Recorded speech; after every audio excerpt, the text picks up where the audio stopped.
Good morning and you are welcome.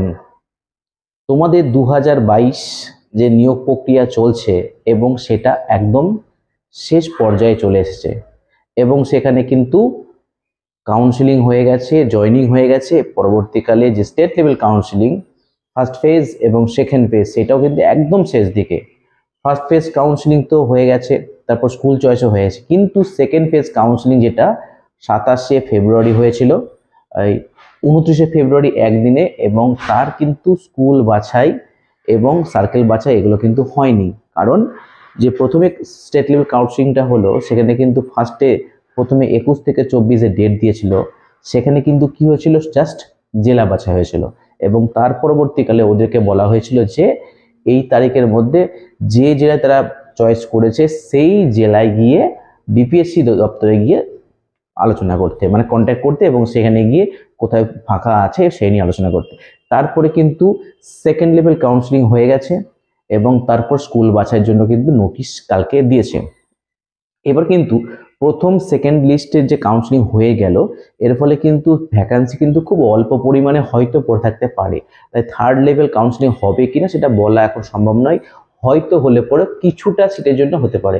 এবার চলে আসি, ওইটা গেল 2022-এর নিয়োগ প্রক্রিয়া। এইবার যে 2022-এর টেট হয়েছিল এবং সেখানে কিন্তু প্রচুর পরিমাণে সংখ্যক পাস করেছিল স্টুডেন্টস, এবং সেখানে কিন্তু বিএড, ডিএড এবং ডিএলএড প্লাস এনএওএস প্রচুর ছিল, এবং যেখানে কিন্তু দেখতে পাওয়া গেছে যে সবাইকে বাদ দেওয়া হয়েছে কেবলমাত্র ডিএলএড ছাড়া। সেখানেও কিন্তু ওদের পরিমাণ 25 থেকে 30,000 মতো হবে। এইবার ব্যাপারটা হচ্ছে কি, যে ভোটের আগে যেহেতু 2022 বা 14-17 যে নিয়োগ প্রক্রিয়া সেটা কিন্তু শেষ হতে চলেছে, তাই 2022 স্টেটের কি রিক্রুটমেন্ট ভোটের আগে কি নোটিফিকেশন দিবে, সব থেকে বড় কথা।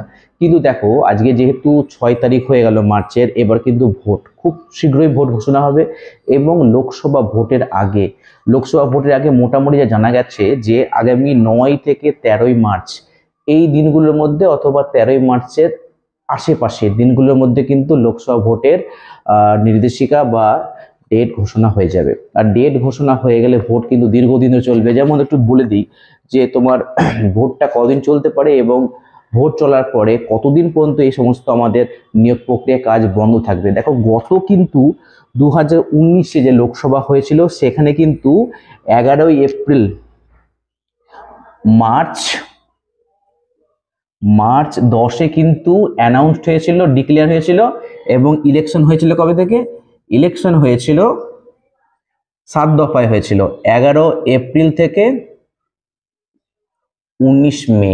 ঠিক আছে, এটা 2019 সালে, এবং 23 মেতে কিন্তু কাউন্টিং হয়েছিল। তাহলে যদি ঠিক এইভাবে, এইটাও কিন্তু আজকে 6 মার্চ হয়ে গেল, এবং বলা যাচ্ছে যে 9 থেকে 13 তারিখ বা 14, 15 এর মধ্যে কিন্তু ডেট ঘোষণা হয়ে যাবে, এবং ডেট ঘোষণা হয়ে গেলে ঠিক সেইভাবে ভোট হবে।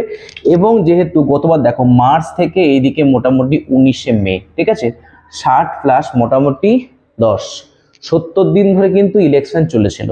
ঠিক এইভাবে যদি এই বছর হয়, আর লোকসভা ভোট মানে বিপুল সংখ্যক গোটার দেশে ভোট, মানে 2 মাস থেকে 70 দিন মতো কিন্তু সময় তোমাদের কোনো কাজ হবে না। এবার এই যে মাত্র মধ্যে কটা দিন পড়ে আছে, এর মধ্যে কি নোটিফিকেশন দিবে? এবার বলি, নোটিফিকেশন দিতে গেলে অনেকে আবার বলছে যে 2022 এবং 2023 দুটো টেটের কি একসঙ্গে নিয়োগ প্রক্রিয়া হতে পারে? হতে পারে কি পারে না সেটা পরে ব্যাপার। আগে বলি 2023-এ যে টেট পরীক্ষা হয়েছিল তারা কিন্তু অ্যান্সার কিউ দেয়নি, রেজাল্ট দেয়নি, এবং কত পাস করলো কিছু জানা যায়নি। কাজেই এখন ওদের রেজাল্ট ডিক্লেয়ার না হওয়া পর্যন্ত তারা যে নিয়োগ প্রক্রিয়ায় অংশগ্রহণ করতে পারবে সেটা তো পরে ব্যাপার। তাই ওদের 2023 ধরে রাখো, 2023-এর সঙ্গে 2022 একসঙ্গে হবে না, এর চান্সই বেশি, হলেও পরবর্তীকালে হতে পারে। এইবার এই কদিনের মধ্যে কি নোটিফিকেশন দিতে পারে? আমার যা মনে হচ্ছে এই কদিনের মধ্যে নোটিফিকেশন দেওয়ার সম্ভাবনা খুবই কম। আর যেহেতু যদি বাই চান্স দিয়েও দেয়, কিন্তু ভোট শুরু হলে হয়তো নিয়োগ প্রক্রিয়া চলবে না। কিন্তু যদি ভোটের এই কদিন আগে নিয়োগ প্রক্রিয়ার নোটিশ দিয়ে দেয় তাহলে কিন্তু হয়তো ফর্ম ফিল আপটা হতে পারে। কারণ ফর্ম ফিল আপ হতে যে মোটামুটি 20-25 দিন বা 1 মাস মতো সময় লাগবে, এবং সেই প্রসেসটা হয়তো চলতে পারে, এর থেকে বেশি কিছু হবে না। কারণ ভ্যাকান্সি সব থেকে বড় কথা, কিন্তু যে 50,000 ভ্যাকান্সি কথা বলা হয়েছিল, এই যে 50,000 প্লাস ভ্যাকান্সি, এইটা কিন্তু গৌতম পাল পরশুদিন কিন্তু স্পষ্ট করে বলে দিয়েছে যে 50,000 ভ্যাকান্সির কথা কিন্তু তিনি বলেননি, এবং এটা পুরোপুরি মানে কিভাবে হবে, কত হবে এটা বলা যাচ্ছে না, কিন্তু এটা কিন্তু শিওর যে 50,000 ভ্যাকান্সি কোনো মতেই দিবে না।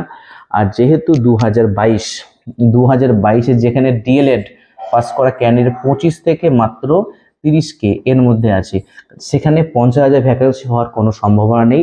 এবং আন্দোলন যতই আর তোমাদেরকে একটা কথা বলছি যে ভোটের আগে হবে কিনা, কারণ ভোটের আগে যদি না হয়, তাহলে ভোটের আগে না হলে কিন্তু ভোটের পরে কাজ কিন্তু আবার স্লো হয়ে যাবে বিগত দিনের মতো। তাই তোমাদের আন্দোলনকে জারি রাখতে হবে, কারণ আন্দোলন ছাড়া কিন্তু এই সরকারের কাছে কোনো কিছু সহজে আদায় করা যাচ্ছে না। আর তোমাদের আন্দোলন করতে হবে, প্লাস ভোটের আগে যদি নাও বা হয়, ভোটের পরে কিন্তু কাজ হবে, যদিও স্লো হবে। এবং ইন্টারভিউ পরবর্তীকালে কেমনভাবে হবে, সেন্ট্রাল ওয়াইজ হবে না জেলা ওয়াইজ হবে, কিন্তু অনেকে শুনতে পাচ্ছি যে জেলা ওয়াইজ হলে পরে মানে কারচুপিটা বেশি হতে পারে, আবার সেন্ট্রালে হলে কি হবে, এক জায়গায় হবে কারচুপি কম হবে কিন্তু অনেক দীর্ঘমেয়াদী প্রসেস হয়ে যাবে। আবার ধরো এরকম করতে করতে আবার 2024-এর টেটও হয়তো ডিসেম্বরের দিকে হবে, 2023-এর টেটের রেজাল্টও হয়নি, কিন্তু মানে একদম কেসটা পুরো জোয়া খিচুড়ি হয়ে আছে। কিন্তু তোমাদের খেয়াল রাখতে হবে যে 2022-এর এই নিয়োগটা কিন্তু আগে হবে, এবং যদিও ভোটের আগে না হয়, ভোটের পরে হবে, কিন্তু স্লো হবে। কিন্তু ভ্যাকান্সি কত হবে, ভ্যাকান্সি যদি তোমরা বেশি চাও, তোমাদের এই জন্য কিন্তু আন্দোলন যেভাবে চলছে সেইভাবে আন্দোলন চালিয়ে রাখতে হবে, নইলে কিন্তু ভ্যাকান্সি কিন্তু বেশি দেবে না। কিন্তু আমার যেটা অনুমান 2022-এর, দেখবে যদি শুধুমাত্র 2022 আলাদাভাবে নিরপেক্ষ হয়, তাহলে দেখবে বড় জোর 10 থেকে 15 এর বেশি দিবে না, যেটা শোনা যাচ্ছে। কিন্তু তোমাদের চেষ্টা করতে হবে, যেহেতু প্রথমে বলেছিল হয়তো গৌতম বল, কিন্তু গৌতম বল তো এর আগেই বলে দিল যে আমি 50,000 ব্যাপারে ভ্যাকান্সির ব্যাপারে কোনোদিন বলিনি, ঠিক আছে, উনি কিন্তু বলে দিয়েছেন। মানে তোমাদেরকে পেতে গেলে তোমাদেরকে আন্দোলন করতে হবে। আর ধরে রাখো যদি 25 থেকে 30 মতো হয়, তাহলে এর অর্ধেক মোটামুটি 10 থেকে 15 দেখে নেবে, এর মতো হবে। এবং 2023-এর রেজাল্ট গত বছর কিন্তু ফেব্রুয়ারিতেই দিয়েছিল, কিন্তু এই বছর কোনো মানে এখনো গল্প ওঠেনি, এবং ভোটের আগে হয়তো হবেও না, ভোটের পরেই হবে, ঠিক আছে। আর যারা সেকেন্ড কাউন্সিলিংয়ের তোমাদের হয়ে গেছে 2014-17, তারা কিন্তু খুব শীঘ্রই তোমরা যে জেলা চয়েস করেছো, তোমরা সেই জেলায় গিয়ে কিন্তু কন্ট্যাক্ট করবে ডিপিএসসি দপ্তরে, এবং সেখানে গিয়ে তোমাদের পরবর্তী স্কুল বাছাইটা হয়ে যাবে।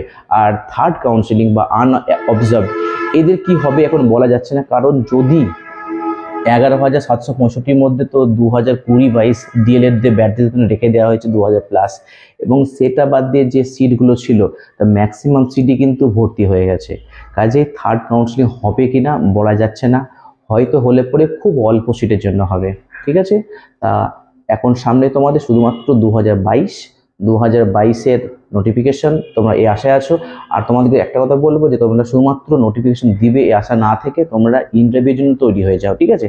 তোমাদের নোটিফিকেশন যখনই দেখ, তোমাদের ইন্টারভিউ কিন্তু অত তাড়াতাড়ি হবে না, কারণ যেহেতু একসঙ্গে যদি সেন্ট্রালি হয় অনেক 8-9 মাস ধরে লাগবে। তোমাদের ভালোভাবে রেডি হও, ইন্টারভিউর জন্য যখনই হোক তোমরা একদম ঝাঁপিয়ে পড়বে, ঠিক আছে। তাহলে আজকের মতো এইটুকুই, পরবর্তী ভিডিওতে আরো গুরুত্বপূর্ণ বিষয় নিয়ে আলোচনা করা হবে।